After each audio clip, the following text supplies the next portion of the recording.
106.7 Abeokuta, and also on Twitter with the hashtag. The post has already been, or the flyer has already been posted as of a few minutes ago.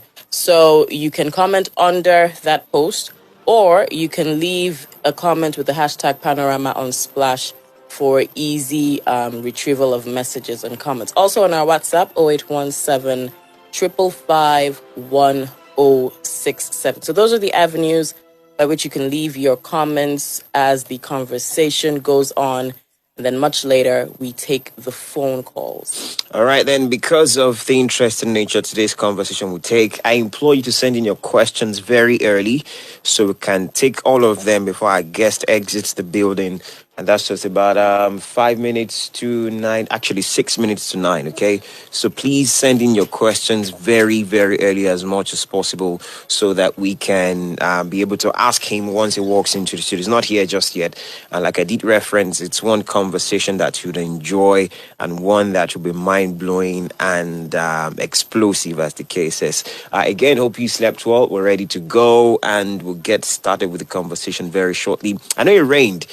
Did it in some areas, and so it's also very key and important that you prepare for things like this, talking about the weather and all that it brings and the intrigues that it comes along with. So it's very, very key and important that you do that as well. So we'll get started very shortly with the conversation. So speaking of the rains, I think it's going to rain again coming in. I saw that the weather had yeah. There's something the studio does to you. You're just not aware of what's happening on the outside. I mean, sometimes people just walk out and like, "Whoa, really? It started to rain." And it started to rain. That's a good thing. Yeah, it is. It's a very, very good thing. It is. So, well, concerning the rains, one thing I should note, or one thing I should put out there is, we all have do's and don'ts of rain behavior, and I think on the very big list of don'ts should be dumping your refuse. I knew that's it still happens. This is 2022 and it still happens. One thing is, I implore people to think of, the end game. Don't just dump it. Think of where it goes. It should have a destination. That's right. Because by the time you sit and think of this, you'll realize that, this is going to even cause me harm as well. Because, I mean, there's no channel for refuse. Maybe in the future, the world could come by, you could just walk out and dump your refuse out in front of your house. And, the gutter is constantly moving, so it has a place that it's taking your refuse, maybe in the future. But right now, that's not happening. Right. So when it rains and you come out with and it's not even like, a small tissue or whatever, a big basket of refuse. Big load, and baggage. You just dump it. I just begin to wonder, where do you think this refuse goes? It clogs the gutters that are already having a hard time functioning properly. It goes to your rivers that supply water that you use to cook. And, then you wonder why you're always treating typhoid and malaria. These are the issues. And you also have to factor into that conversation the fact that one of the end results is flooding. I mean, the resulting effect. So those who live along the coastlines can relate with this. It's one of the reasons that causes situations like this. So, and I must also commend the government. I mean, they've been doing something where they seem to cordon off areas where people have been dumping refuse. I mean, the middle of the road. It's not a sight that is lovely, really. When you see refuse in the middle of the road, I'm like, come on, it should be by the wayside and all of that. So I know they are also on this campaign to ensure that you have your refuse dumped in the bins that should be positioned close to your house, not by the roadside. So it's very key that you do that. So, I think we had the special advisor to the governor on environment. Yes, and he made mention that in the future we should expect the government-provided bins, because that really is what it should be. Do you know the cost of those bins? Well, you wouldn't know. I'm not in that line of that area. So really, it should be government-provided. So maybe, usually in other environments, it's every house having 2 bins, one for recyclables and one for normal refuse and trash. So if that can be which I even think did the essay mention that day, or we had someone else who talked about there should be 2 sets for those that are liquid waste of sorts, and for those that are what's the word, like solid waste. papers and Yeah. all of that. So Yeah. yeah, two different sets basically. So that's what it is. We'll get started now with the issue of the day. Stay here as we have our guest walking into the studio now. Stay with us.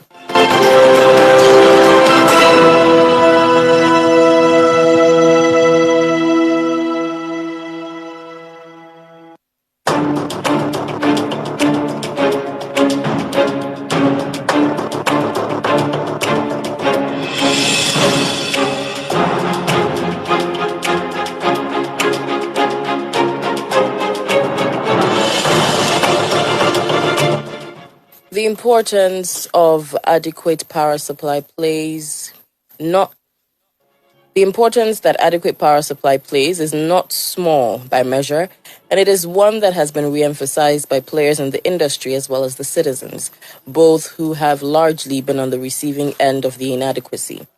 People in the agricultural, industrial, mining, and several other sectors have continually bemoaned the inadequacy they face and the subsequent impediments this has meant to their businesses and the economy of the nation by extension. As a matter of fact, for several people, Nigeria's energy struggles didn't start recently, and this has been a problem that has persisted for many decades. Only a few people can relate to the years when announcements were made before interruptions in electricity supply, and even then, restoration of power was swift and timely. Some of sort of parallels will suffice here to help put this inadequacy into perspective. Nigeria has some of the world's largest deposits of coal, oil, and gas, and is Africa's biggest oil producer. Authorities say the country's power generation is mostly thermal and hydro, and has an installed capacity of nearly 13,000 megawatts. Records show that the country has only been able to consistently dispatch around 4,500 megawatts of this installed capacity, a meagerly 35% when you approximate. The Rainbow Nation of South Africa, contrastingly, has a domestic electricity generation capacity of over 58,000 megawatts from all sources, including coal, its major energy source. And as at 2020, South Africa's population is nearly 60 million. Nigeria's, on the other hand, is over 200 million. It is not unusual for Nigerians to go days without power supply from the national grid. When such incidents have happened, the often quoted reason is the collapse of the grid. From 2010 until date, about 220 collapses have been quoted. About 206 of this happened between 2010 and 2019. To make up for these inadequacies, homes and businesses that can afford such alternative sources of power go by way of generators. For others who can afford a little more, they invest in solar and inverters. For those whose generators are powered by diesel, it is a significant headache, and this is the tale of many large companies. The product has more than tripled in the space of a year, and as it now sells for 675 naira per liter. In a move to find a solution to this power supply inadequacy, the federal government has made several moves that has culminated in privatization. Up until 2005, before the power sector reforms, power supply and transmission was the sole responsibility of the government. It was then National Electric Power Authority, NEPA, and had its name changed to Power Holding Company of Nigeria, PHCN. And then, about a decade ago, an unbundling of PHCN happened that gave birth to 11 distribution companies, discos, and 7 generating companies were sold to different private companies. Welcome to our issue of the day as we look at Nigeria's electricity problem, generation, transmission, and distribution. And we have joining us to have that conversation. It's been here before, but that's just about 2 years ago or so. Barrister Sunday Oduntan, who is the Executive Director, Association of National Electricity Distributors. Thank you so much for joining us. It's a pleasure to have you. Thank you very much. Good morning. Good morning. All right. Well, let's start off this way. Maybe some bit of history would also suffice to help us with hindsight and where Nigeria has been coming from and where we are at now. I've interacted with some people and they've talked about how they feel the process of privatization and unbundling of PHCN is one that has fraudulent inclinations towards it and all of that. And they feel maybe because that wasn't done well is also why we find ourselves in this situation where we find ourselves. I mean, do you share that sentiment? Okay, thank you very much. First of all, there was nothing like fraud in the process of privatization. Let me repeat, there was nothing like fraudulent inclination in the process of privatization. By the time we finish, those who are objective enough, we understand why there was problem with privatization. There was a problem, but the problem is not about fraud. The problem is not about the government selling to their friends or their enemies or their opponents that may have sabotaged the system. But let me quickly. I haven't heard what you read. I think you've given some indication as to where we were. But let me make it very clear that the Nigerian electricity supply problem started a long time ago. And I will, while growing up in Abeokuta, I know that in those days of ECN, in the 60s and 70s, there were hardly any power cut. But you need to remember again that time, the population of Abeokuta, I'm using my own hometown as an example, was not as, it wasn't like this. There has been a huge increase in population. And every country grew their electricity in tandem, in line with their growing population. Okay. What we have in Nigeria is lack of planning in terms of knowing those who require the service you are providing. Okay. For an utility company, the number of customers matter a lot. For Nigeria, we don't even know how many people are in Nigeria. People move from one place to another. The movement, migration of people. Let me take Okada riders, for example. If you take a video camera, you stand on Lagos-Ibadan Expressway and taking a video of passing vehicles, particularly trucks, you will often see a lot of trucks carrying human beings with motorcycles from the north to the south. Those guys also require utilities wherever they are going. Right. And when you dump them in Lagos or wherever you dump them, they have increased the population of that location, with an attendance increase in the usage of whatever is available, in this case, utility. Right. So when you don't plan, you don't even know how many people you're planning for. People from Nigeria are here, people from Cameroon are here, and no paper, nothing like immigration set of documentation or record. So when your population grow, you have to keep track of your population and use that population to plan your electricity. So there's an area called Bodiolude in Abeokuta, Ogun State. I will use that as an example. I will use another place. There's another area called Ijagun near Ijebode, on the outskirts of Ijebode, also in Ogun State. Ijagun, as at 1970, was a village. Even as at 1982, when I was a student there, Ijagun was a very tiny, small village, no electricity there. Today, Ijagun is home to Taishola University of Education. That's right. Huge population. To Imaweje, Ugbo, and some other small towns, well, as they are called, but they used to be small villages. Those people need to be taken care of.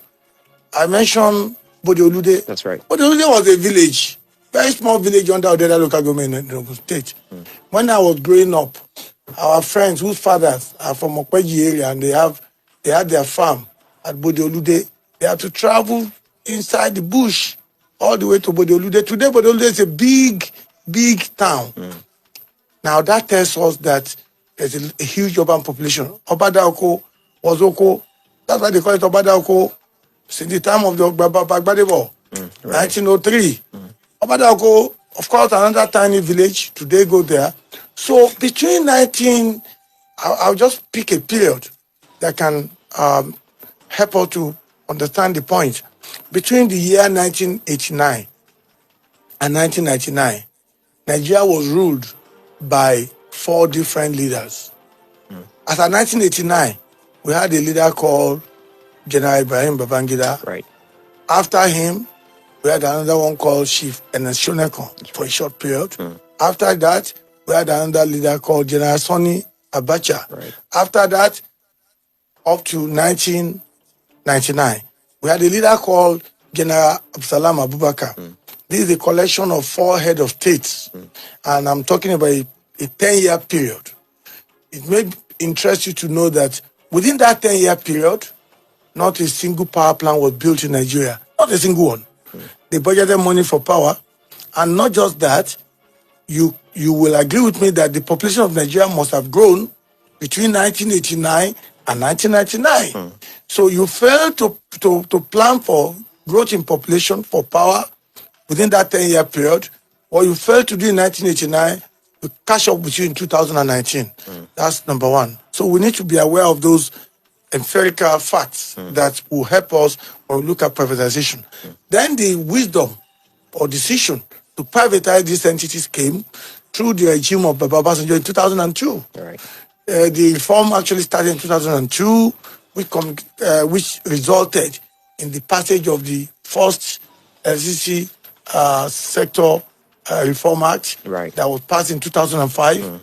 And when Baba Obasanjo left in 2007, it may also interest you to know that the president after him, the late President Yar'Adua, came on board and scuttled that reform process. If you remember the Elumelu review, which of course today we don't know, nobody can tell us what came out of it. That was a bit of a reversal of that reform process until Mr. Jonathan came after the death of President Yar'Adua. When Mr. Jonathan came, he picked up the pieces of whatever was left. He was vice president. That's right. He picked it up and then started the process to privatize.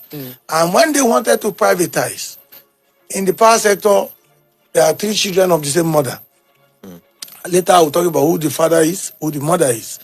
These 3 children, the eldest child is called Generation Company. That's the producer. Okay. The second child is called the Transmission Company of Nigeria. That is the transporter. The third and the last born is called the Electricity Division Companies of Nigeria. Those are the ones we call DISCO. All right. Now, when they wanted to privatize, they choose to privatize number 1 and number 3. Firstborn and lastborn. Okay. They left the guy in the Second middle. child, right. Okay, and that is Transition important company. because I'll bring out the point from that.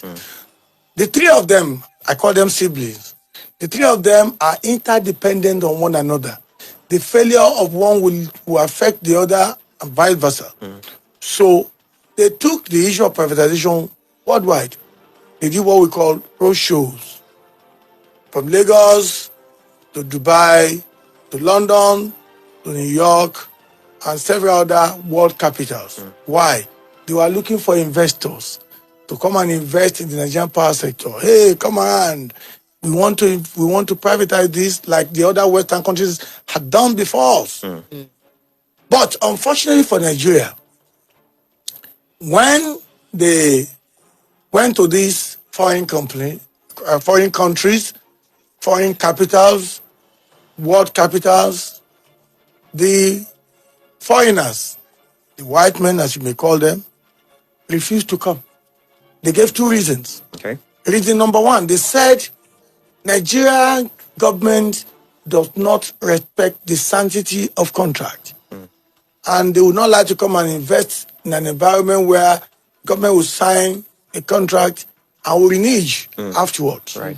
That's one reason. The second reason they gave very clearly in very clear, loud language, was that Nigeria has not changed from its corrupt practices. That Nigeria is a very corrupt country. And for them, they cannot bring their hard-earned dollar to invest in a system where corruption is the order of the day. Well, you are in a better position as media people to judge whether Nigeria under Mr. Buhari, Mr. Jonathan first, now Mr. Buhari, whether Nigeria has changed from our corrupt ways.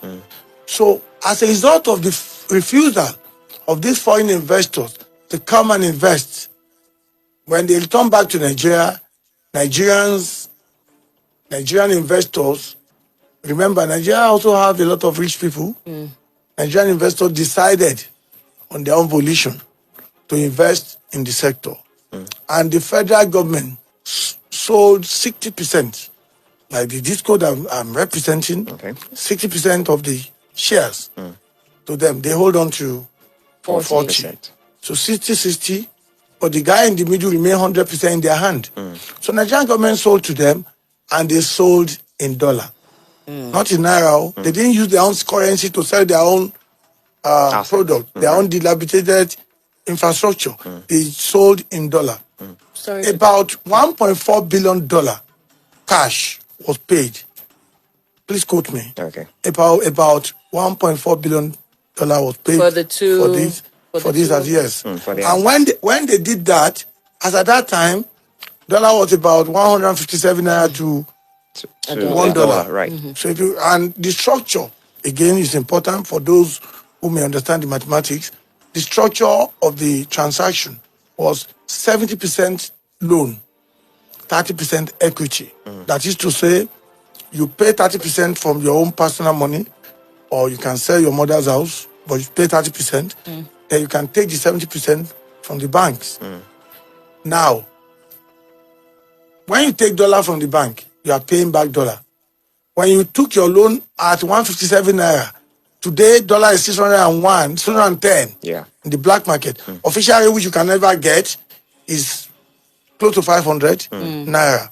That means if you took $10,000 in 2013, what you are paying today is much higher to be able to get the mark of that dollar rate. But that notwithstanding, what I'm saying is private investor bought, they paid, because some mischievous people over the years, either lack of education or they're just mischievous, they said, oh, they didn't pay for it, they bought it cheap. No.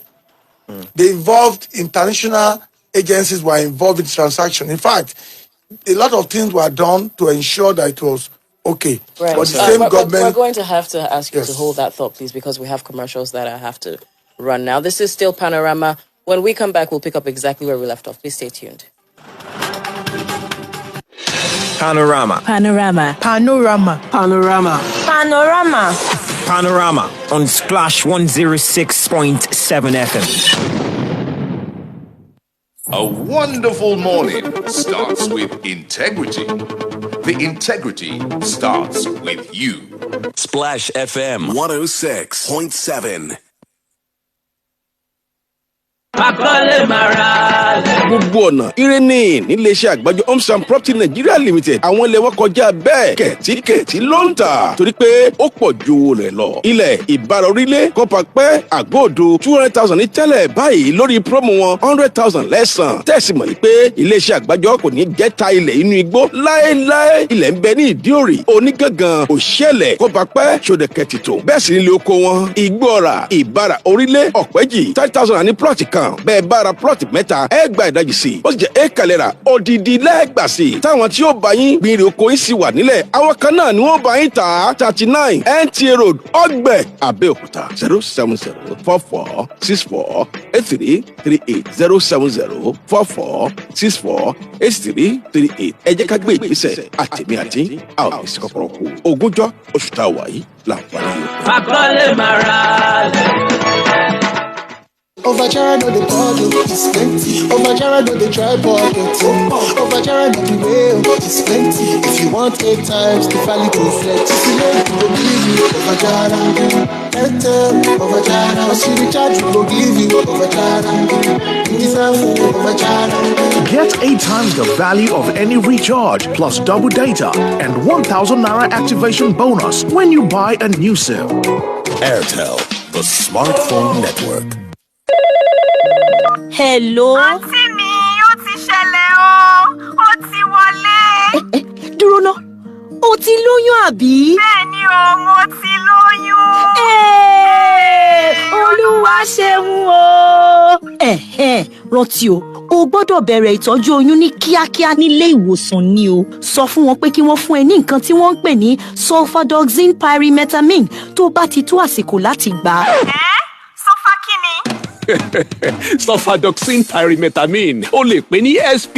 Ó ní oògùn ibà fáwọn aláboyún. Má fele yìí ṣeré rárá o nítorí ọmọ tó wà nínú rẹ̀. Àrùn ibà ò ṣeé ṣeré o. Lẹ́yìn náà, rí i dájú pé o sùn sínú àwọn apẹ̀fọn tá a ti ró lágbára láti dáàbò bo ara rẹ̀. Darapọ̀ mọ́ ìpolongo àrùn ibà pòfó bẹ̀rẹ̀ pẹ̀lú mi nílẹ̀ Nàìjíríà ká lè jọ dẹ́kun àrùn ibà. Fún orílẹ̀-èdè Nàìjíríà tí kò ní àrùn ibà, kó ipa tirẹ̀. Ìkéde yìí wá látọ̀dọ̀ ìjọba àpapọ̀ ilẹ̀ Nàìjíríà pẹ̀lú àjọṣepọ̀ àwọn àjọ tó ń gbógun ti àrùn ibà.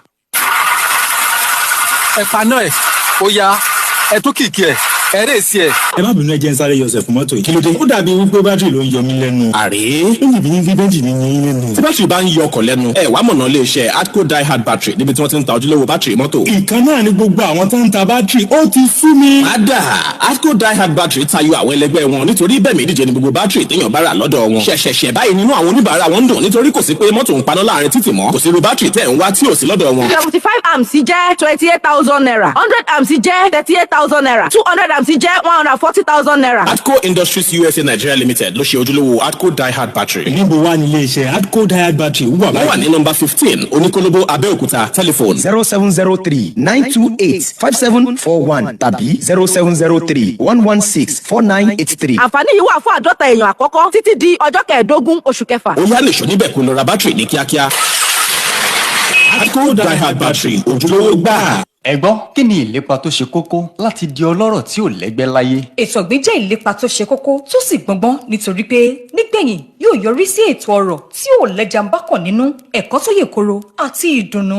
ilé-iṣẹ́ First January Agro Investment Limited ní kí n sọ fún yín pé òjò ti dé àsìkò iṣẹ́ ọ̀gbìn ti bẹ̀rẹ̀. ẹ̀yin àgbẹ̀ àroko bọ́dúndé àgbẹ̀ oníṣu àmọ́dún ilẹ̀ oko Flourish Garden tí ilé-iṣẹ́ First January ń tà lọ́wọ́lọ́wọ́ báyìí gan-an nílẹ̀ tó bá iṣẹ́ ọ̀gbìn tẹ́ fẹ́ ṣe yẹn mu. ìrìn ìṣẹ́jú mẹ́wàá ní Flourish Garden sí ọjà alábàtà 50,000 naira lẹ máa láǹfààní láti ra plọ̀tì kan dípò 100,000 naira tí wọ́n ń tà á tẹ́lẹ̀.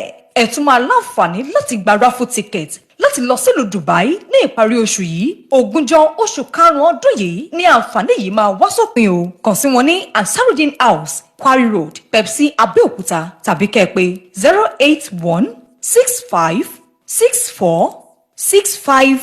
08165646535. We educate. That's why we are respected. We inform. That's why we are loved. More music. We are the best. The Integrity Station. Splash. 106.7. Panorama. Panorama. Panorama. Panorama. Panorama. Panorama on Splash 106.7 FM.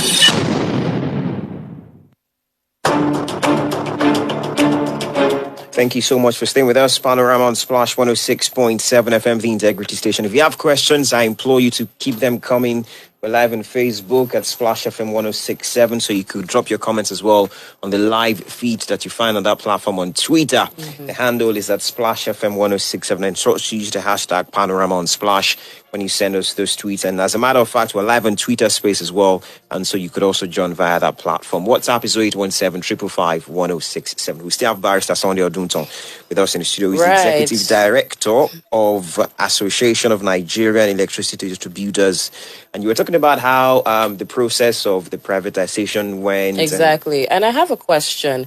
So you spoke about how the generating companies have been sold and the distribution companies as well, but you've left out the transmission companies. Now, I was going to explain that. Yeah, what I wanted to ask, maybe it's part of what you want to explain, is that as a result of lack of buyers, lack of funding, or that was the federal government's decision right from time? It was the decision of the federal government that they will not privatize the transmission company of Nigeria, which is, when you see those, what is called high tension cable, but that's what they call it in Nigeria, really.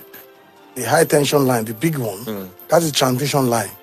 The transmission company of Nigeria, their own role is to take power from the point of production to the point of distribution. Okay. Just like a pickup or a truck or a trailer that will carry product from the producer, like a bakery in Ibadan, sending their bread to Lagos, to the truck that will take it from Ibadan and transport it to Lagos.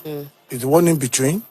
And the importance of that for people to understand is the fact that if the truck, for any reason, if the truck that leaves Ibadan cannot get to Lagos, either due to bad tire, bad engine, or it broke down for whatever reason, the product will just not get to the people that need the product. So now, supposedly that time, it was, they say, for security reasons. Unfortunately, that middle one is still very much like the old NEPA. unfortunately. You cannot run power utilities anywhere in the world without deploying a lot of technology. And the case of Transmission Company of Nigeria, when you hear about grid collapse, Right. yes, so many reasons were advanced for the collapse of the grid, but a very obvious fact is the fact that the infrastructure itself is very dilapidated, is an old infrastructure, hence it is very vulnerable to such collapses. Number two, they do not have the technology that is required. But I'm aware now that the federal government is trying to acquire an equipment called SCADA. Okay. The National Control Center, the place from where they switch lights on and off for the whole country, is in Oshogbo, Osun State. What it means is that from Oshogbo, they turn on the light in Taraba, in Sokoto, Maduguri, anywhere, everywhere, Abeokuta. They should be able to use technology to monitor that line. What they use nowadays, up to now, until they now bring in this technology, is they use phone. So they can't see it. When you operate something blindly, you can't see what is going on live. That is a problem on its own. This is just one of the so many problems that we have in the sector. And I'm not saying they are the only problem. We are all problem. There are three problems with the Nigerian power sector. Three. The day those three problems are solved, then there will be light. The day we solve only two out of three or one of the three, there will not be light. Number one problem, the government of Nigeria, beginning from the federal government to the state government, even local government. Two problems with that. Federal, state, and local government, number one problem of their own is lack of commitment for them to be paying for utilities. They don't pay. Federal government, ministries, departments, and agencies, particularly the military authorities. Nigerian Army is the main culprit, followed by Nigerian Navy, then Nigerian Air Force, in that order. Their non-payment of their bill is a problem. Some of them try their best, not all of them. In many cases, they even beat up our staff for their going there to ask them to pay. So that's about payment, federal, state, local government. The second problem, federal government is the policy maker through the Federal Ministry of Power. And that's why I mentioned the issue of three children, one of the same parents. I call the federal government, through the Ministry of Power, the father of the sector. And then there's a regulator, of course, an agency of the federal government, NAC, Nigerian Electricity Regulatory Commission, who are also trying their best in a very difficult situation. They're the one that regulate the sector. It's a very heavily regulated industry. I call them the mother. So the mother and father belong to the federal government. The children are this party, private, and of course the same public enterprise in the middle. Now, the way they shape and model this thing matters a lot. If there are regulatory inconsistencies, the result will be bad. Now, that is one. The second layer, one is government. I just try to break them down. Break down, yeah. The second problem are us, the operators, generation, transmission, and distribution. One of the things that we need to do more, which we lack for a long time, is what we call alignment, collaboration, and cooperation. Because we're interdependent on one another, we cannot continue to do things on our own. Okay, I'm a distributor, I just do my own. I'm a generation company, let me just generate, I don't care whether they take it or not. Or they should pay for what they didn't even use. Transmission, it doesn't matter. My father and my mother are government, nobody can touch me. I can remain inefficient forever. That is the problem. So for the three of us, for the discourse that I represent, we are not efficient enough. So there's no synergy. There isn't any particular smooth synergy between all three. That's correct.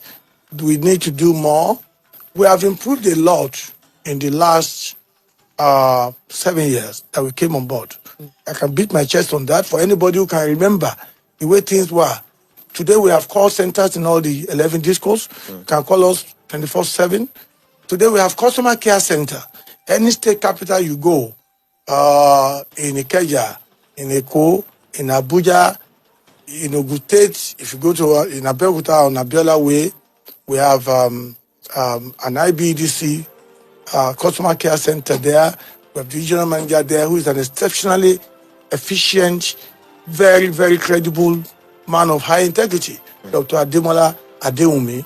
We have groups of people within our system that are very good, but we have few bad eggs.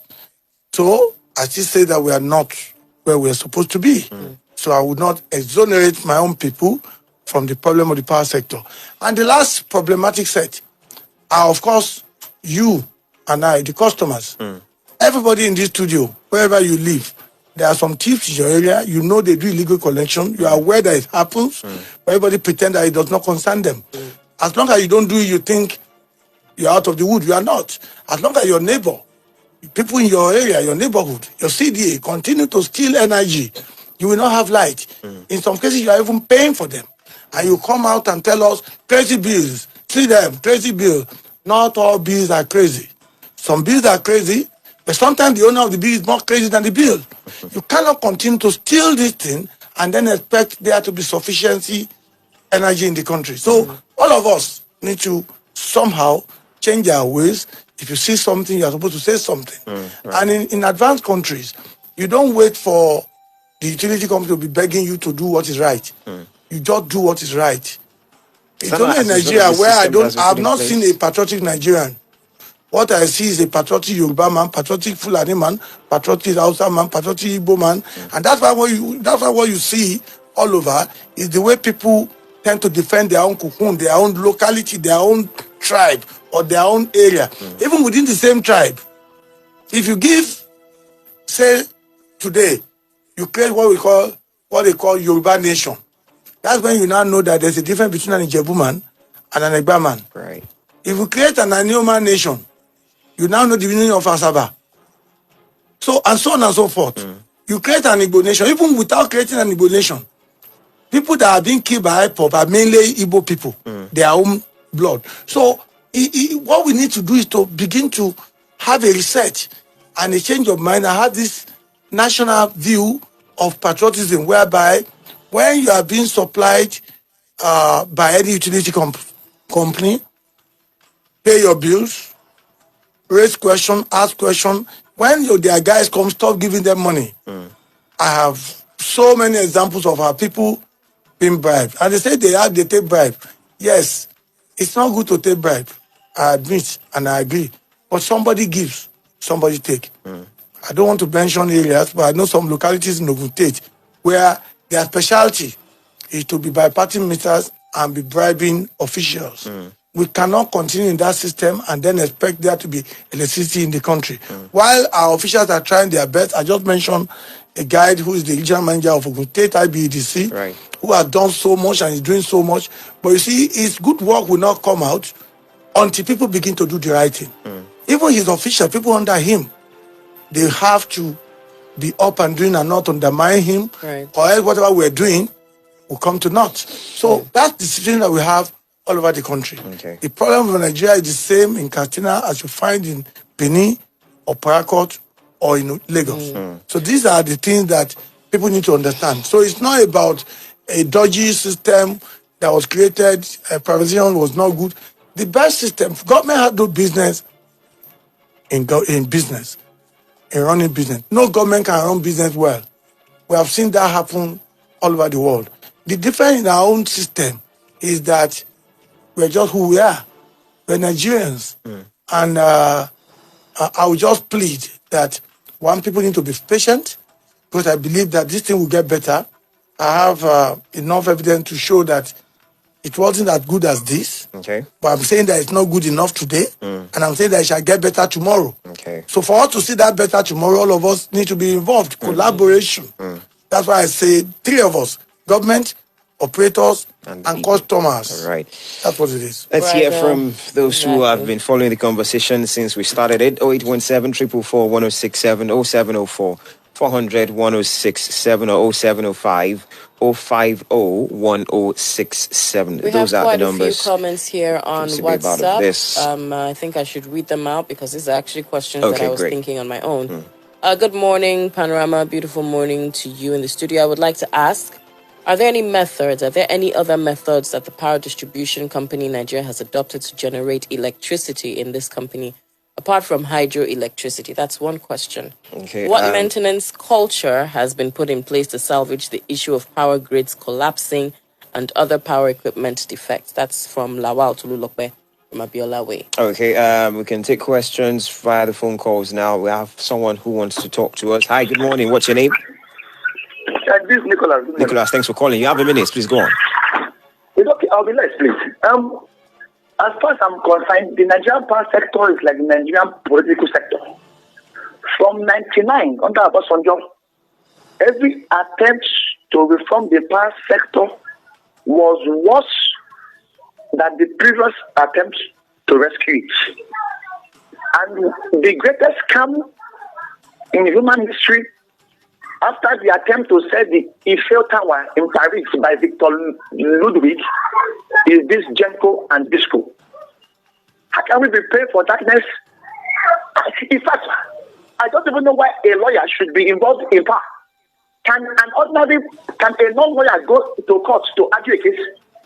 So how did we even get to the level where lawyers are involved in power? Power generation is not about having efficient customer care centers. It's about generation, transmission, and distribution. And we have failed unless your guest is not living in Nigeria. Have a nice day. Thank you very much, Nicholas, for talking to us. No, just hold on. Let's take like two more, and then we just lump everything together. Yeah. He said we are okay. His name is Nicholas. Let's hear from this person who's calling as well. Please turn off your radio so we can have a seamless conversation. Good morning. Good morning. Morning. Alaji Yumito Gunwa is my name. All right, thanks for calling us. You have a minute. Please make it very brief. Okay. The MD, that what is going on? We know the problem that the government have 100% on it, and government have no business in business. What is the step that they are taking? The transmission that we the regulate it so that we can everybody can be in the government can reduce it because they need money. The government will reduce the capital they have in the all this transmission and others.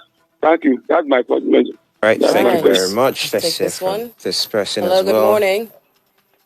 Hello, good morning. Good morning. What is your name, please? Yes, Afolabi is my name. All right, you have less than a minute. Please take it.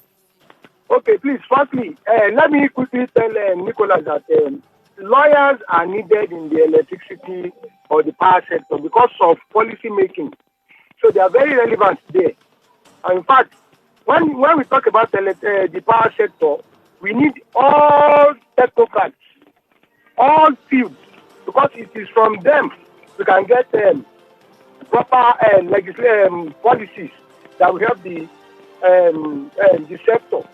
Then I want to ask the man in the house, if we are only talking about all these hydro, and then how much have we extended generation to renewables? Because we know that there is energy transition is ongoing now, and whether we like it or not, we will still move to the largest part to be renewable. How much have we invested in renewables? All right, thank you very much, Afolabi, for making your questions known. Let's see one more call, and we'll get to WhatsApp and other platforms. Hi, good morning. What's your name? Good morning. Good morning. Olabode, 1 minute. Please make it count. Okay, fine. I will. Please, I'm sorry. Unfortunately, I joined a bit late. I believe I missed the IBDC spokesperson in the studio. Not the IBDC spokesperson. It's not the IBDC spokesperson. It's the executive director of Association of Nigerian for all the discos in the country. Okay, so. Okay, but there's just a question and the kind of observation I want to raise. I believe the last time, one of the ways through which we can improve stability in our in the supply. I think the last time I checked, there is no metering. There's no meter any household will get without your men from the office following them to do the installation. Is that correct? That's correct. Hello? You said that's correct. Go on. Okay, fine. So by that, I think we can actually build the policing of this tampering of we can build it around that. So by the time they have done the evaluation of every particular house, every household where that meter has been installed, So they will know, they will have an idea of an approximate what the person is expected to be recharging on a monthly basis. So by the time you get, you now view someone like that. So maybe the person has purchased an energy worth of 2,000 naira in a month now. We can actually do the tracing and know, okay, fine. After a month, we have not seen this person having come around to purchase the energy. So by that, we can actually, from there get to know that something is fishy, something is wrong about that household. So through that, we can build the policing of this energy tampering, then circumventing, All right, Alabadi, thank you of very much for your thoughts. Right, Let's we get to do have WhatsApp a now. lot of comments to take. On WhatsApp today, good morning. I do engage the IBEDC on Twitter, and they have been up and doing in terms of responses, but they can do more. The constant increment in electricity tariff and yet inadequate power supply. Don't you think this is cheating on the part of Nigerians? Because you had already segmented the tariff plan with tentative hours of supply, and not meeting up means cheating. Why haven't you programmed a code that people can check their outstanding balances on the meter? And why hasn't there been a window for someone who is willing to pay their outstanding balances on their meter at once? Good morning and have a nice day. Oh, he goes on. Sorry about that. How often should those transmission lines be reconducted to prevent line falling, which may kill people in the process? To be sincere, the telephone number of people at Idiori, Abeokuta, is either not going through or not picked up by your people. Let them know there are certain things that can be solved without visiting them. And lastly, do you think Nigeria has enough power generation that they now sell to other nations even on credit? How much are we generating currently, and what is expected to serve Nigerians adequately? Okay, I think you just answer all of these questions, right? Thank you. I will start from the last, I think Mr. Surakat also. Yes. The last question. Number one, Nigeria is not selling power on credit to any country. Again, that part of misconception and misinformation. Nigeria do sell electricity to some countries, two of them, Benin Republic and Niger Republic. Okay. And those countries do pay for the electricity, and they pay in dollar. But it's not about payment and selling alone. It is about reason for selling to them. And I'll use the example of Niger Republic. If you look at the Nigerian map, Niger is right at the top. Right. And Niger, you remember we have a river here called River Niger and River Benue, the confluence at Kogi State. Right. Now, it was a strategic decision by the Nigerian government many years ago, in the 70s, to offer to supply Niger for the main reason that they want to stop Niger from constructing a dam at the top of the River Niger.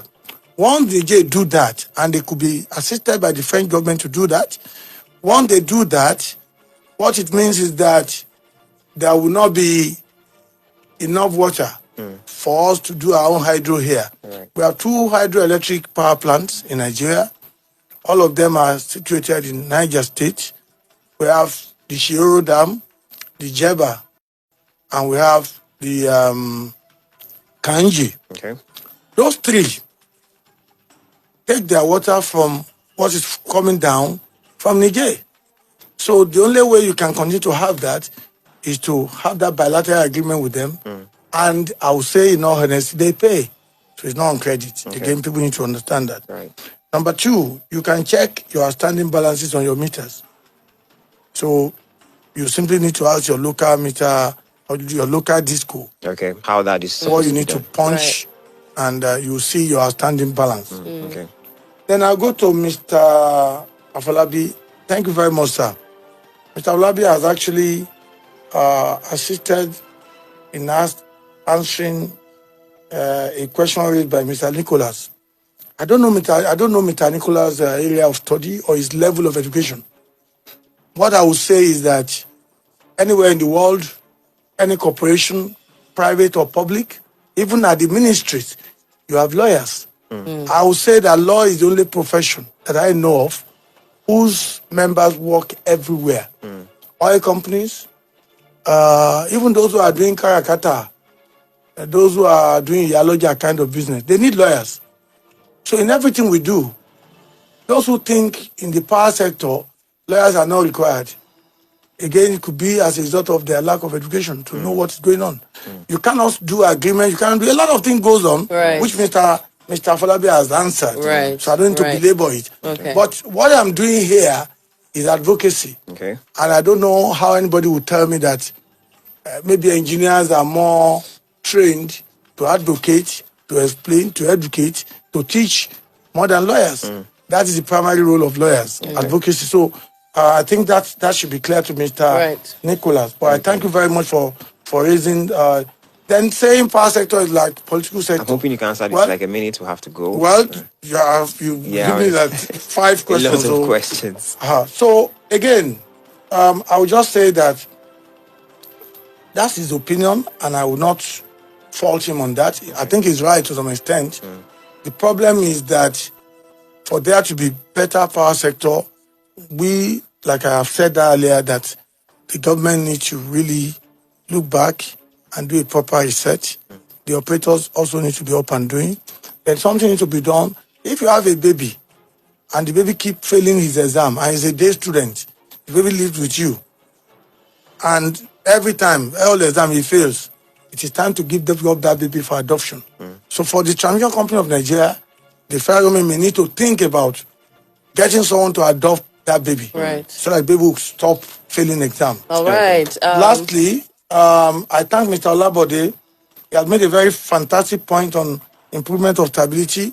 And I would like to also inform that we meter most of our transformers. Okay. We use that to monitor the vending of our customers. Okay. What happens is that until everybody have a meter installed in their premises, that's going to be easy to monitor the leakages. Okay. And again, I hope people will continue to tap into the current metering program, which is MAP, Meter Asset Provider. There's no disco in Nigeria today where there are no meters under MAP, where you pay for your meter and it's installed within 15 minutes. Okay.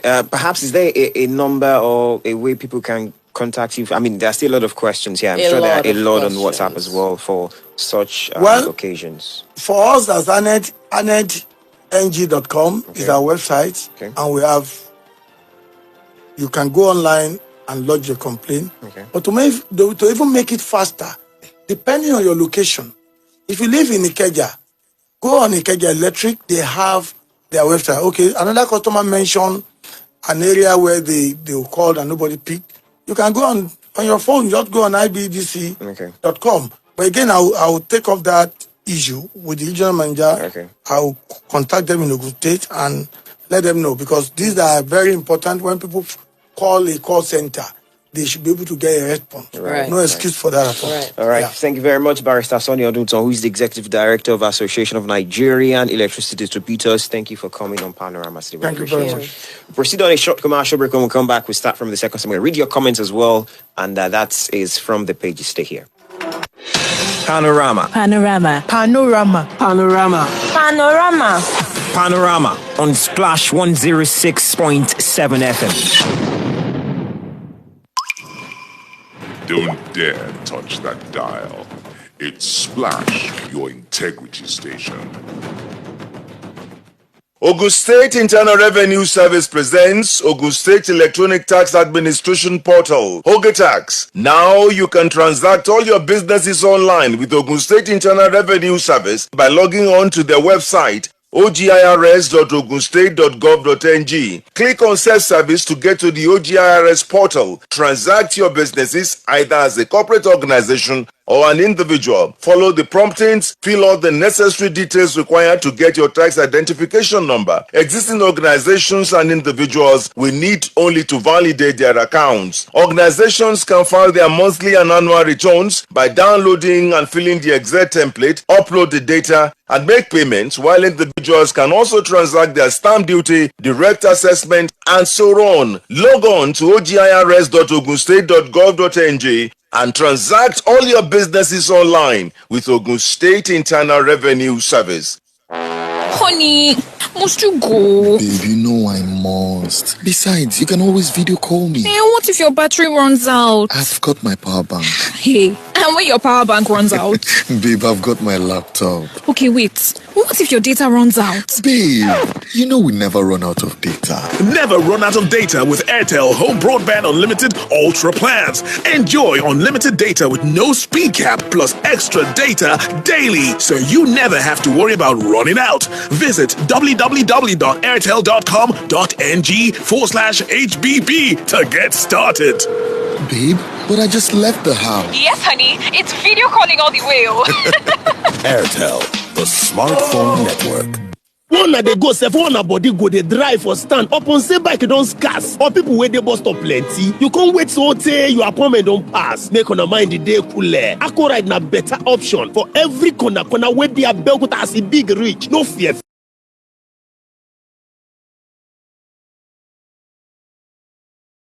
Them get security wait and dagidiga. Wait on still they wait for. Go download the app on Google Play Store. Now, if na iOS, it still they go immediately. Now 500 naira bonus go sound for on a app. Bam! Akko Ride. We shaking money on a go carry body reach the destination. Wait on a mind. No they waste time. Oya sharply join body for the website www.akkoride.ng. No come forget say on a go download the app on Google Play Store and iOS on a security data and dagidiba. Akko Ride. Our riders them get identification element plus jacket. We get number. Akko Ride. It is safe. It is secure. It's still on the affordable. ẹ má dá òtẹ̀ tá a bá ń sọ nípa iléeṣẹ́ tó ń wá ìtẹ̀síwájú àti ìbàlẹ̀ ọkàn gbogbo ènìyàn. IAS Unique Homes and Properties nílé iṣẹ́ wọn. IAS Home and Properties Unique Balùwẹ̀ o. Wọ́n kì í talẹ̀ kan ṣoṣo fẹ́ni méjìlá. Wọ́n lòdì sí kárẹ̀ ní jẹ́ kọ́pá. Ẹ̀yin olóríire o, ẹ tètè wá jẹ àǹfààní ẹ̀dínwó tó ń lọ lọ́wọ́ ní First Class City Ìkẹrẹ̀kú Ìdán. Táǹtà ní 200,000 naira tẹ́lẹ̀. Ó ti di 100,000 naira báyìí. Ìrìn ìṣẹ́jú mẹ́jọ péré ni sí Òkè Àtà Islander Member City. Àjílété tó wà lọ́nà Alábàtà. Táǹtà ní 500,000 naira tẹ́lẹ̀. Ó ti di 200,000 naira báyìí. Bẹ́ẹ̀ bá ṣe ń ra àwọn ilẹ̀ yìí lẹ́dínwó. Yóò tún máa gba tíkẹ́ẹ̀tì lẹ́sẹ̀kẹsẹ̀. Tó fi rìnrìn àjò lọ sínú Dubai lọ́fẹ̀ẹ́. Níparí oṣù karùn-ún yìí. Tètè kàn sí iléeṣẹ́ IAS tó bá súnmọ́ ọ jùlọ tàbí kó pè wọ́n sórí 08092944848. May 25 láǹfààní yìí máa kásẹ̀ lẹ̀. Ultimate Landmark Schools don't talk to say they're not ready to make your dream of giving your child qualitative education a reality. We make education affordable, easy, and attractive at Ultimate Landmark School. Our learning environment is conducive. We teach sciences, mathematics, English language, and other core subjects. At Ultimate Landmark School, a government-approved school with WAEC and NECO accreditation. We also offer vocational skill acquisition. Admission is ongoing into all our classes. We are situated at 31 Lagos Road, Puri, Lafenwa, or at Operatu Estate at Deun. Also at opposite Car Wash, Okeagede, Lafenwa, Abeokuta. Telephone 0803-536-8194 or 0810-308-7154. Ultimate Landmark School. In God we trust. Entrance examination comes up on 21st of May 2022 for the first batch, 25th of June 2022 for the second batch, and 28th of July 2022 for the third batch. Oh my God! I never believed until I have mine on. Wow! What a befitting sewing. All thanks to Vive Clothiers. Apart from this party outfit, oríṣiríṣi aṣọ ní tún bẹ lọ́dọ̀ wọn tó bára ẹni mo rẹ́gí bí ẹni pé wọ́n bí mọ́ni ni. Vive Clothiers tún ṣètò customized clothes. Ẹ lè mú aṣọ wá kí abayín dára sí tàbí kábayín rà á ká parí iṣẹ́ tiwa sí la. Àwa kì í yẹ àdéhùn lórí iṣẹ́ wa. No delay. We sell both ready to wear and custom orders. With Vive Clothiers, enjoy 10% discount on all our products. Kò sí aṣọ age, size tàbí gender tí ó wà available lọ́dọ̀ wa. We offer quality fashionable styles from our choice of fabrics to the finest of finishing. They are all affordable. To enjoy or purchase yours, just walking into the shop, 3rd floor, Glory House, number 30, Adato Road, Isaliaki, Abeokuta. Or you order online through phone call or WhatsApp message 090-3987-8244 080-6789-1075 on Instagram at Vive Clothiers. Offer valid till end of May. Vive Clothiers, affordable and befitting. Don't dare touch that dial. It's Splash, your integrity station. Panorama. Panorama. Panorama. Panorama. Panorama. Panorama on Splash 106.7 FM.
Thank you so much for staying tuned. Panorama on Splash 106.7 FM. We just got done with the issue of the day, but we're having a lot of comments that we have to read, so you're hearing from what you have sent on Facebook, WhatsApp, as well as Twitter. Let's start from WhatsApp. We have these from Honorable, from Twitter, I meant to say. Honorable Ademalake Vanguard says, clearly the actions and inactions of the successive governments has thrown a lot of spanners into the wheel of progress of the power sector. But these aren't what the masses want to hear. They want power and not who has done what. Please fix this. Thank you. Boyga sent in something earlier. I was asking a question of why the rates are not reviewed downwards whenever the allotted band number of hours quota is not met by the distribution company in a particular month. Take, for instance, the month where we had grid collapse. Okay, and on Facebook, we have these comments, quite a whole lot. Following short, Daniel Olufade says, to be sincere, he says NEPA. I mean, NEPA is, for what it's worth, is in the past. Has failed woefully to meet the demand of all Nigerians. You can see a lot of factories folded up, and some foreign investors have gone back to their country. May God deliver us in Nigeria. Timothy Chikwendu says, good morning to you guys in the studio. The topic this morning is such an interesting one, but it's a shame that we're having this discussion here in Nigeria in the 21st century. Sheson Hezekiah says, good morning to our guest. Well, a lot of questions actually that you sent, which there cannot be answers to at the moment, but thank you for sending that. And Ifeanyi Uchuku says, mediocrity is not about putting the wrong or non-qualified person in a sector. It's also about fixing experts in the wrong sector. Soon lawyers will fly planes and conduct open heart surgeries since they can advocate everywhere. Those are the comments we have on WhatsApp as well as on Facebook. Right now we're taking our comments on WhatsApp. Morning presenters. Why is it that most Nigerians are paying for what they are not consuming? Because there is light, you pay. There is no light, you pay. Even when they bring crazy bills, which turns most Nigerians to debtors. However, what is the way out of the poor electricity across Nigeria, especially Abeokuta? Good morning. I have known your guest for a while. He sure knows his onions. However, I find it still inexplicable whenever I am told there is no network whenever I want to buy electricity in the offices. In fact, I have heard cases of customers being debited wrongfully without any reversals. Is this fair on customers? That's from Balogun from Abeokuta. Professor Barth Naji was supposed to have solved this problem under Obasanjo, but politics got in.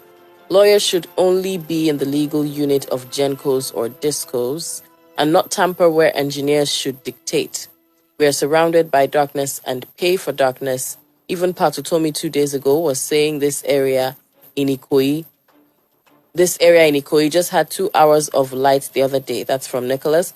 Please, no one should try and alter my points. They should make theirs. We are yet to recover from how Barrister Amaju Pinnick shattered Nigerian soccer. That's from Nicholas.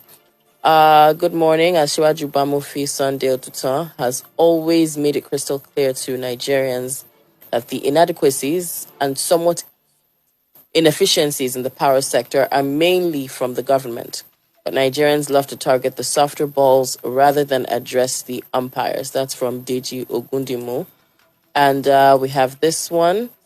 I have a question for the guest. Well, unfortunately, the guest has left, but I'll still take your question.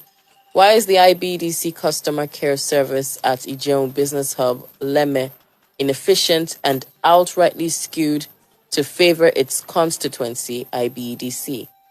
I'll mention a case of illegal disconnection against IBDC, which lingered for 5 years. IBC did not agree it was at fault until I took the case to the NERC forum in Ibadan. When I demanded for compensation, which is according to law, IBDC started to beg. Thank you. Ayodiji Famogbile from Abeokuta. There's still a lot, but I'll just take this last one. We read on papers countries owing Nigerians for power. It is not what I manufactured, but what we read on the pages of newspapers. So do not blame me for that. Are you telling me none of those countries are owing Nigeria? You need to take... Okay, I don't think I'm going to read this last one. Those are the comments that we can take right now on WhatsApp. All right, we have to proceed to the second segment of the show. We have Media Ino joining us for that one. Thank you so much for coming, sir. Good morning, Benga. All right, I have with me the Vanguard newspaper. And I have Nigerian Tribune. All right, headliner presidency, screening of APC aspirants on hold over Jonathan. Ex-presidents emerge as consensus candidate gains momentum. North prefers him to other APC contenders, says source in Gigi's camp. Bayelsa APC chairman to consult register to confirm Jonathan's membership. PDP ticket, why Peter Obi withdrew and dumped PDP on page 11. Gunmen invade Catholic Church in Katsina, kidnap priests and others on page 6. Southwest aspirants not at war, that is from Fayemi on page 9. E-payment transactions fall by 8.2% in April on page 19. Zoning dispute, legal move to stop PDP presidential primary fails on page 13. Kaduna train attack, come to our aid, abductees appeal to federal government on page 4. On page 5, Atiku unveils on page 13, Atiku unveils 5-point development agenda. Oboevori beats Edevie manager Otwaru and others to clinch Delta Guber ticket on page 8. There's a picture here of the Secretary General, Organization of Petroleum Exporting Countries, OPEC, Mohamed Sanusi Barkindo, Group Chairman, United Bank for Africa, UBA, founder, TEF, Tony O. Elumelu, and President Chief Executive Officer, Africa Finance Corporation, AFC, Samaila Zubairu, at the ongoing World Economic Forum in Davos, Switzerland on Monday. Expect tough response, Buhari warns perpetrators of wild killings in Southeast on page 12. PDP Guber primaries, Ekwere Madu, Abaribi, Bagi, others lose out on page 8. Don't bow to pressure of shifting election timetable, Jega tells INEC on page 7. And Adegoke's murder, how I discovered deceased's body from the receptionist on page 6. Those are the stories that you can find on the front page of the Vanguard newspaper this morning. Let's take you through Nigerian Tribune. The big story is this: why Obi dumped PDP. Accompanying the story, the first one says Labour Party, 3 others being conceded next destination. Another rider, now 48 hours to PDP primaries, Northern Elders push for compromise. Third rider, Makinde, Oyo, Uba, Benue, Ikone, Abia, Oborewore Delta, Kashim Bauchi, Lamido Jigawa, Jando Lagos. Others emerged PDP governorship candidates. Another rider now, Bari Bay, Ekwere Madu, Aliyu Gusso withdraw from primaries. On the final rider, court refuses to stop PDP from conducting primaries in Rivers. You find that on page 2. Minimum wage arrears, ASU, poly lecturers, others to get 34 billion naira. You find that on page 11. Borno confirms 32 killed. 14 bodies recovered. You find that on page 28. Gunmen kidnapped Catholic priests, 3 others in Katina. You find that one on page 28. Abducted train passengers in viral video. Call on FG international community to aid their release. You find that on page 12. Anambra murder. Soludo declares curfew in 8 local government areas. 2 riders. Ohaneze condemns killing of pregnant woman, her kids. And the second rider, NEF warns against reprisals. Can demands justice. You find that on page 12. Also, APC presidential convention. Consensus not ruled out. Adamu, the writer says, for closest screening panel. You find that on page 4. Gunmen kidnap Catholic priests, 3 others in Katina. You find that on page 20. The picture on the front page of the paper is that of Ethiopian Prime Minister Abiy Ahmed inspecting the Guard of Honor during a state visit to the State House, Abuja, on Wednesday. There's somewhere in the background, President Muhammadu Buhari also standing. Those are the stories on the front page of Nigerian Tribune. Eddie, you heard the story of Obi dumping the PDP, which seemed to be dominating a lot of the papers this morning. When you heard it, what came to your mind? Some think because of the system of the delegation having to, settle them of sort. I mean, we've seen stories of those who did not get returned or did not get a ticket to their party's primaries, ask for a refund of whatever money they paid the delegates and all of those. Do you think that's one of the reasons why Obi withdrew from the PDP? I mean, many have cited that. Not really. Not really. Obi decided to throw in the towel because he wasn't getting... Well, first and foremost, he believes that the party had abandoned this zoning thing because it will have favored the southeast. That's number one. And he says it's a constitutional thing. It's in our constitution that we should rotate this presidency. That one. And despite the fact that PDP has been very loyal, to the East, Southeast has been very loyal to the PDP. In fact, they voted. Go and check the records. They will always vote PDP. So that one disappointed them. But the most important is the gang up that he spoke about. Gang up of some governors, who control the delegates, and they are saying it's not going to go to that area completely, maybe because of so many extraneous reasons, IPOP and all that. So that's another reason. But the most important is the fact that if you look at Anambra politics, there is Andy Uba there, and Andy Uba is the one controlling the party, the machinery of the party in the state. So, and they've been arguing. Olisametu has been saying, hand over the machinery, to Peter Obi as the leader of the party in the state. But Andy Uba refused. And don't forget, if you look at Andy Uba or the Ubas and politics in Anambra State, it's been terrible. See what his brother, Uba, did to Andy Uba's brother, did to Chris Ngige, locking him up, in the. And almost taking over the state from him. So that's the major reason. And he realized the fact that, especially, though he has the youths, he has the support of the youths, but he realized the fact that he would not realize his ambition, to become the president of the country if he stayed, with PDP. And that was the reason why he checked out. And he mentioned something. He said, yes, I've done a lot, to contribute to the development of this country, unity and fairness and all that. But the problem facing Nigeria is so enormous, so gargantuan, and I believe it's high time for all of us, to, sit together and find a way to. And I've been contributing my quota. But if PDP is not going to be the route, I'm quoting him. I don't mind dumping that route and taking another route. And which routes are available to him? 1, the Labour Party. 2, SDP, and 3, NNPP. But that NNPP is not realistic, because Kwankwanso is eyeing the presidency, and more so when the North is bent on having the presidency at all costs. So it's not. But I believe that if he joins LP, Labour Party, and SDP, and people believe in his ability. But he's done a lot. In fact, he's so respected, even abroad. I think he went to meet the Prime Minister of Britain, Boris Johnson. Right, Yes, right. recently. So the guy, well, even if you are talking of corruption, you can. It's not too open. In fact, the first time I ever heard anything like that was the Panama Papers or the Pandora box and what have you. Apart from that, he's been, he's somebody that is very cerebral. He was vice president, to Atiku and all that. But he believes that this time around, he will not realize his ambition. And that's the reason why he has moved down. And I think the better for the country. If you have a third force, because what they want to do now is to have a third force using labor. The story came out day before yesterday. That if they use labor, yesterday I had a talk, with some labor leaders, and I said, look, labor has it.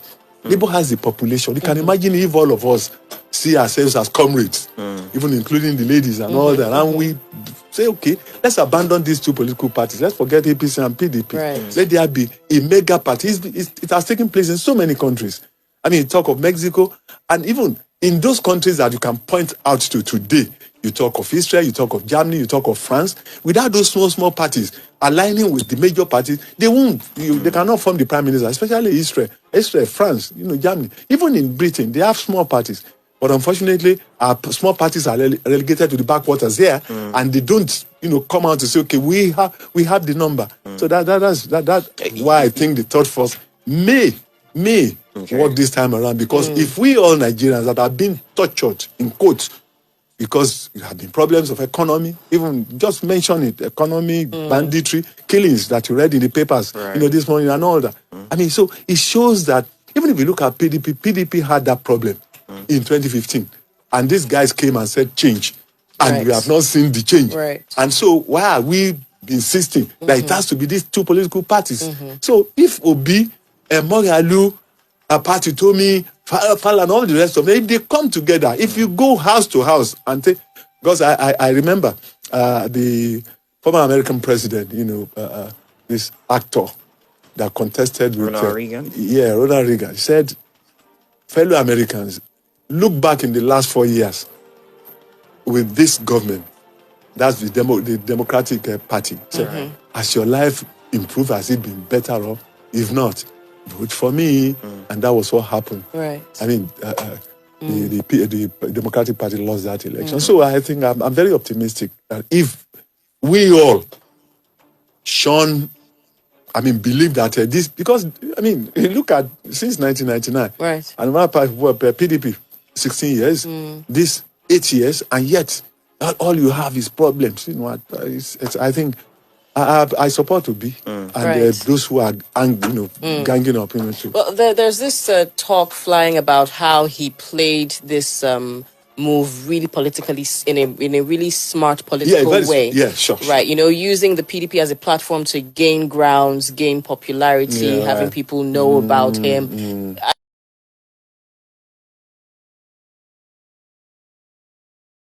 Party of PDP that he knew he was going to have to pull out at some point, but needed the grounds of the PDP, to gain that popularity. Do you agree with this? No, I don't agree with it.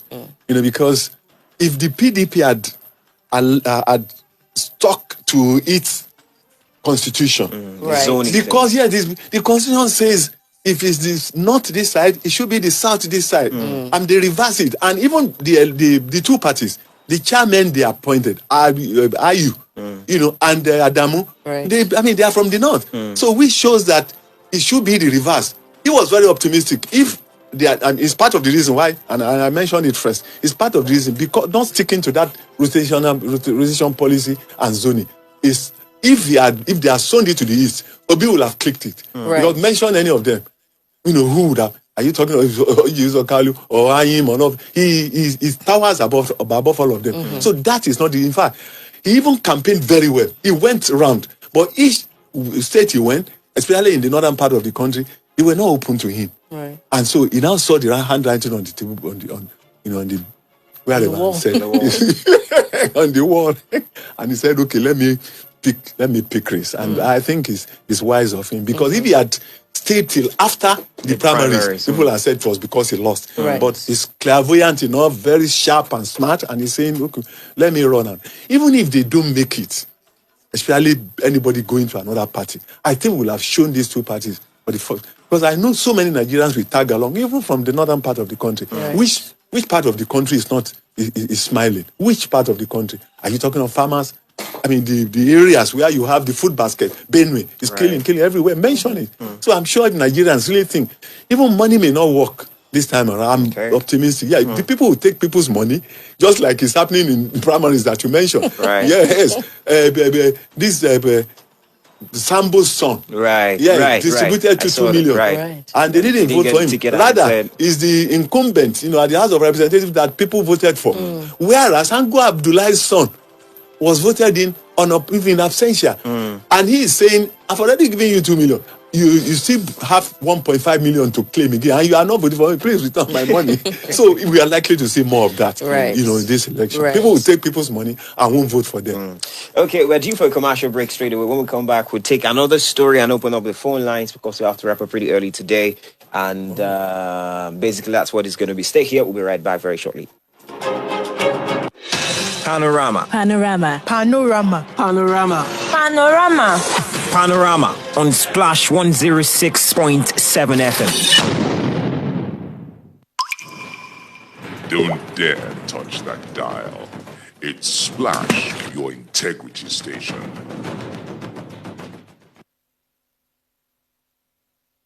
àṣeyọrí gan làgbà iṣẹ́ gbogbo aláṣeyọrí ayọ̀ aláṣeyọrí class home and property limited lónìí ọ̀pọ̀ ilẹ̀ wọn ti di wámútìrẹ báyìí lórí owó tí kò ga ju ara lọ randa extension hilltop máwùkọ́ àti kọbapẹ́ 100,000 ní plọ̀tì yìí bẹ́ẹ̀ sì ni lóko wọn ti di ọ̀pọ̀ yùkẹ́ mọ́lọ́kẹ̀dẹ̀ 25,000 ní plọ̀tì kan bẹ̀ kọbapẹ́ alábàtà òṣèlè 30,000 ní plọ̀tì ẹ̀ra plọ̀tì mẹ́ta kẹ́ẹ̀gbá ìdajì sí bó sì jẹ́ ékalẹ̀ra òdìdí lẹ́gbàsí pẹ̀lú ọ̀pọ̀lọpọ̀ àǹfààní tẹ́ẹ̀jẹ̀ lórí ilé oko wọn torí pé àwọn onírà àti onímọ̀ ìjìnlẹ̀ ti wà níkàlẹ̀ láti là ń lọ́yẹ̀ lórí kan tẹ́ gbìn sí ilé oko tẹ́ bára 4 mọ̀túndì abíọ́láwé ilé-ìgbòdélé express furniture ni wọ́n wà ọlọ́ṣogbo abẹ́òkúta Ògùn state 08033086557 08033086557 lóòótọ́ àṣeyọrí gan làgbà iṣẹ́ bẹ́ẹ̀ ń bá ń bá wa ná dandan ní kẹ́ láṣeyọrí ayọ̀ lọ́dọ̀ tiwa. àǹfààní yóò pè é lọ́jọ́ 21 oṣù tá a wà yìí. Quality paint create aesthetic and everlasting beauty on everything that they are applied on. That's why painters and contractors choose Ace Paint. Kí wàlẹ́ oyọ sunbẹ̀ kó dùn wò lójú kó dọ́gbìnrin ní gbogbo lékolé àgbálẹ́kọ́ àtàwọn tó nílé gan. Ṣé ń yan Ace Paint láàyò? Ojúlówó ọjà tó jáde tán korogodo lára lẹ́. Kì í tí kì í ṣá. Bọ́dún ṣe ń gorí ọdún. Ẹni yóò máa wà pa sí lára lẹ́ tẹ́ fi kùn. Ẹ fi kun lé ko kó wà pa káwọn èèyàn máa jí wò. We have certain emotion, text code, flex code, gloss, floor paint, including special order from Ace World Finish. Ace Paint and Accessory distributors needed nationwide. Olùléṣẹ́ wọn wà ní Osan's Plaza, Kilometer 5, Ayetoro Road, beside Crescent University, Abeokuta. Branch office at Abeokuta Ibadan Express Road, beside First Bank, Akpata Ibadan. Telephone 0806-480-3897 or 081-123-54575. Ace Paint, ojúlówó ọ̀dà tí ń gbé wà lé jáde. Oyin mọ́mọ́ adùn rẹ̀ o. From Just Family Estate and Investment Limited. Ilé-iṣẹ́ tó ń talẹ̀ talé nírọ̀rùn. Lóní kẹ́ ẹ̀ wá ara lẹ̀ lówó tí ò gani lára. Define Grace tó wà ní Randa Extension. Ọ̀fà Abẹ́òkúta 120,000 péré ni. Tó o bá sọ tán lẹ́ẹ̀kan náà. Wá gba 10 kg of bag of rice. Golden Garden, Ọgbà Wúrà, Ìdíòrè Abẹ́òkúta àti Diamond Estate. Àgọ́dù nítòsí President Buhari Estate. Lọ́nà Ọkọ̀bàpẹ́ 300,000 naira. Ìní wọ́n ń tabẹ̀. Tó o bá sanwó tán lẹ́ẹ̀kan náà. Wá gba 200 blocks tàbí standing fan ńlá kan. Farmland wa tó wà lọ́bà àti Ọbáfẹ́ pẹ̀lú 40,000 naira péré. From Just Farmers Club ló máa ṣètò bíbá àyínroko dáko kọbè ìrè nírọ̀rùn kẹ́yìn máa gbélé pawó ni o. ní pàtàkì From Just Farmers Club yóò pèsè gbogbo nǹkan ọ̀gbìn tẹ́ ẹ máa gbé sórí ilẹ̀ yín lọ́fẹ̀ẹ́ tàbí gbígbàwé lọ́yà lọ́fẹ̀ẹ́ ẹ tètè máa bọ̀ lópòpónà Jídéjò lẹ́gbẹ̀ẹ́ Hera Kitchen Òkè Ìléwú Abẹ́òkúta kẹ́ ẹ lè rí lẹ́gbàá nítòsí ẹ máa pe 0702-500-0636 0702-500-0636 ìparí oṣù yìí láǹfààní yóò wá sókè. Bàbá ó ti dá níwájú ọ̀kadà yẹn ẹ páàkì mi báyìí máa sọ̀kalẹ̀ bí. ẹ farabalẹ̀ o ẹ jẹ́ kí n páàkì dáadáa náà. ẹ ṣàbẹ̀ mi ṣíbùt kí n kó àwọn ẹrù mi bọ́lẹ̀ kúrò ní mọ́tò yìí. ta ló máa bá mi gbá àwọn ẹrù yìí o.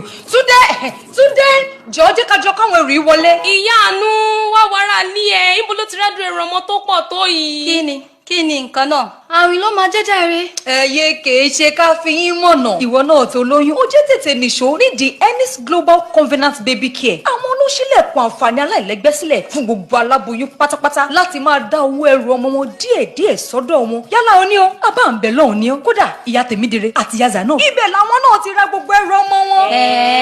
Sírú ẹrù ọmọ tẹ́ fẹ́ tí ò sí ń bẹ̀. Pẹ̀lú àǹfààní san díẹ̀díẹ̀ yìí. Owó ọjà wọn ò tún wá hàn rárá. Ó jẹ́ tètè nìṣó ní the Ennis Global Covenant Baby Care tó wà ní nọ́mbà 9 Oníkólóbó Road ládojúkọ Catholic Comprehensive High School lóníkólóbó Lábẹ́òkúta. Láti lọ jàǹfààní yìí a sì tún lè kún wọn sórí 0818 303 5977.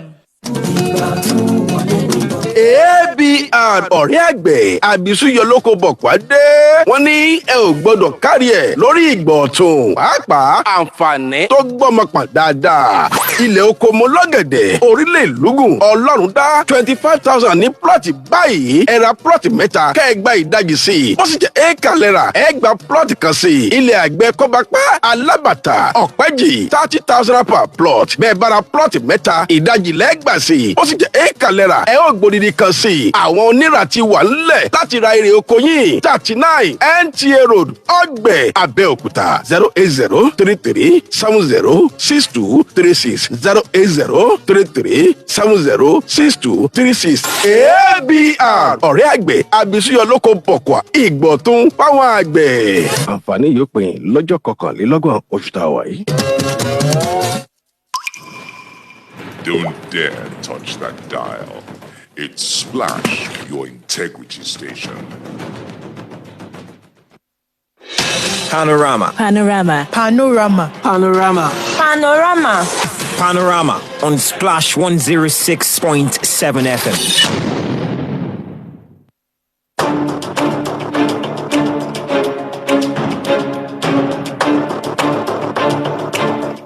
All right, we're 30 minutes gone past 9 a.m., I beg to say, on Splash 106.7 FM. You're still on Panorama. Of course, you know that you can join us live on Facebook, Splash FM 106.7 Abeokuta. You can leave your comments as well as on Twitter and on WhatsApp. We have to remind you that we will be leaving pretty shortly as we have our time being slotted for something else in a few minutes. Right. So, do you have any other stories? I think we should just open up the phone lines. I mean, perhaps we want to react to the move by Peter Obi. And, right. What that seems to be the story of the day, right from yesterday anyway. So I know I saw some opinions on Twitter where some people felt, okay, the fact that Peter Obi left PDP, that might have dimmed his chances at the presidency in any way. No, I don't agree. Okay. I don't agree. It may even have enhanced it. Right. Yes, because if Nigerians have opened their eyes enough to say that nothing, I'm serious. I do not see it. I do not believe that anything, dramatic. Because you can't build something on nothing. We have seen what these two parties can do since 2015 to 2022. So I do not believe that somebody has to take that opportunity to say, okay, let me leave.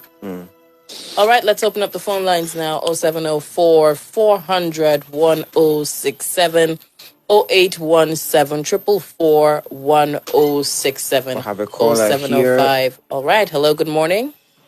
Yeah, Nicholas. Nicholas, all right, thanks Nicholas. for calling. Go on. Mr. Gano, good morning. Nicholas. Yeah, I want to praise you for giving us light. We are surrounded by darkness with your sound submissions and with your great knowledge of the history of the nation and with your proffering the better solutions and even with your biases. God bless you and all you cherish. The attack on Okocha's house, Peter Obi stepping down, it's an obvious testament, and Oduntan saying he is ready to strip the answer rock for Ahmed Lawal is an obvious testament of the fact that the nation is not ready for an instant presidency. We are in a nation where a man who is trying to be president for a people who is marginalized was attacked the way Sunday Go was attacked, and the Captain General is working freely, possibly on a trip to Dubai. This is how we have come to define justice in this country. Have a nice day. Thank you very much, Nicholas, for talking to us.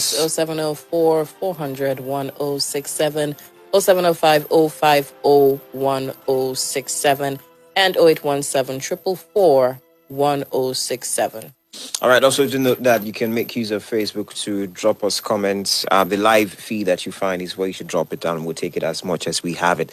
We have this one from Ifeanyi Wuchukwu, who says Timothy Adegoke's case is growing cold by the day, like Steve Oromani's case. Indeed, it was a country. All right. They were in court yesterday. Yeah. All right. Maybe what it meant is the process. I mean, well, when it comes to legal matters as well, it's not something that you just decide in 2 months. I mean, so it's on WhatsApp, Rocha Sokorocha arrested and imprisoned Accountant General Free. Buhari is really doing well with his change agenda. That's coming from Nicholas. Let's see if we have any on Twitter. No, not as yet. Okay, so another story that seems to be making headlines is the screening of APC aspirants on hold over Jonathan. And I remember seeing some days ago that the screening had been put on hold indefinitely. Yeah. I don't know if they have brought out another date for when the screening will take, but a whole lot of people are tilting towards the possibility that this is all in a bid to either extend the election date or, put it on hold for as long as possible. Is this a possibility? Do you think this can lead up to an instance like that? Well, in fact, each time I read anything pertaining to Jonathan, it reminds me of Mahatma Gandhi, an Indian jurist, an Indian politician, and a thinker who reminds us, that there is politics without principle. And that's what we are seeing now. Right. The entire thing, for me, reminds me of politics without principle. Because whatever game plan the North has by wooing this man, in the final analysis, is going to be at the lowest rung of the ladder. Because it's like an attempt. Because after he called Jonathan, called the PMB and congratulated him, his profile rose. In fact, 2 weeks ago, they still appointed him to. So what does he want? What does he want again? For me, it's not to. Some people believe that they want him to serve 4 years, and hand it back to the North. I do not believe it is. In fact, the fact remains that even if they give him a consensus status, take him as consensus candidate, right, the Northerners will work for whoever emerges, whether it's Saraki that they are thinking of, or Atiku. They will now work for Atiku. So in the final analysis, the thing goes back to them, and they will have rubbished this man.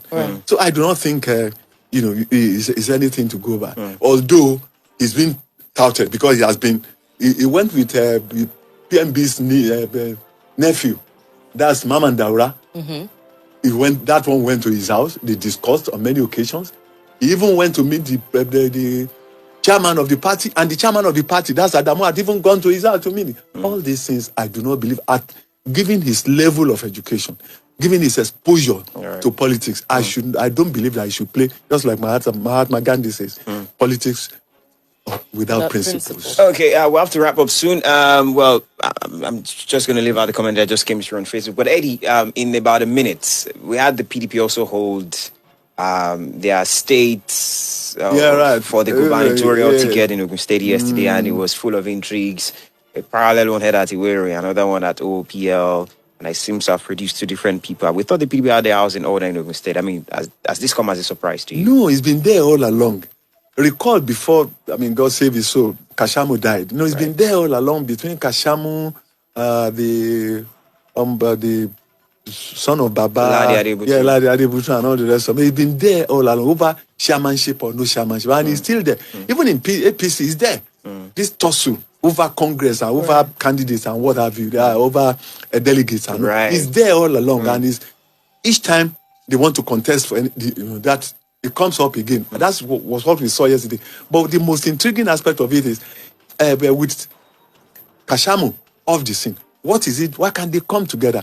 But because of power. Power is sweet. And within the context of Nigeria, those who hold power in Nigeria, they hold money. They hold virtually everything. And that's the reason why they are killing themselves. In fact, there were gunshots yesterday. Yes. What is it that they are going? Because Nigerian politics is too monetized. I mean, it's the only thing that can give you money easily. 80 billion. In fact, what I read every day confounds me. I mean, can you believe that, according to even NNPC, that Nigeria has spent $5.8 billion on turnaround maintenance? What have they turned around? Turn around nothing. Because we are still importing virtually everything. And that's the reason why Jet A1, diesel, is punishing people, but industries are folding up. People are retention. So, all right, we have to go find a comment on Facebook on everybody. Mulake Vanguard says, as delegates file out to elect party flag bearers, we urge them to put the interest of the country first. God bless Nigeria. And that's how I would end today's edition of Panorama. Uza and Miriam will be, well, the kids actually, not Uza and Miriam. The kids will be here tomorrow. Tomorrow is Children's Day, and so you can join them as we have a special for all of them all through tomorrow. We'll also have an inter-school debate competition from 1 p.m. You can watch out for that one as well. Eddie, thank you so much for coming today. Thank you. I'm going Afayo. Have a fantastic day. I am Odera Etaru. Enjoy the rest of your day. Panorama. Panorama. Panorama. Panorama. Panorama. Panorama on Splash 106.7 FM. We're not gonna cuss at you. We're not gonna yell at you. We're just gonna give you the best of information and entertainment that everyone can agree on. Splash FM 106.7. This program is brought to you on the bill of Wemby's Sweets, Abeokuta. Happy listening. From the stable of Kola Obadimu Jr., we present Atutu Ariri, the Clarion Call, the story of Oluwa Darasimi, a sensitization serial drama on drug abuse. Happy listening. Orúkọ mi ni Oluwa Darasimi. Mo jẹ́ ọmọ ọdún 21. Ọmọ dáradára ni mí. Mo gbọ́ràn sí àwọn òbí mi lẹ́nu. Ẹ̀kọ́ Ọlọ́run ni wọ́n fi tọ́ mi dàgbà. Àyànfẹ́ ni mo jẹ́ láàrin ẹbí.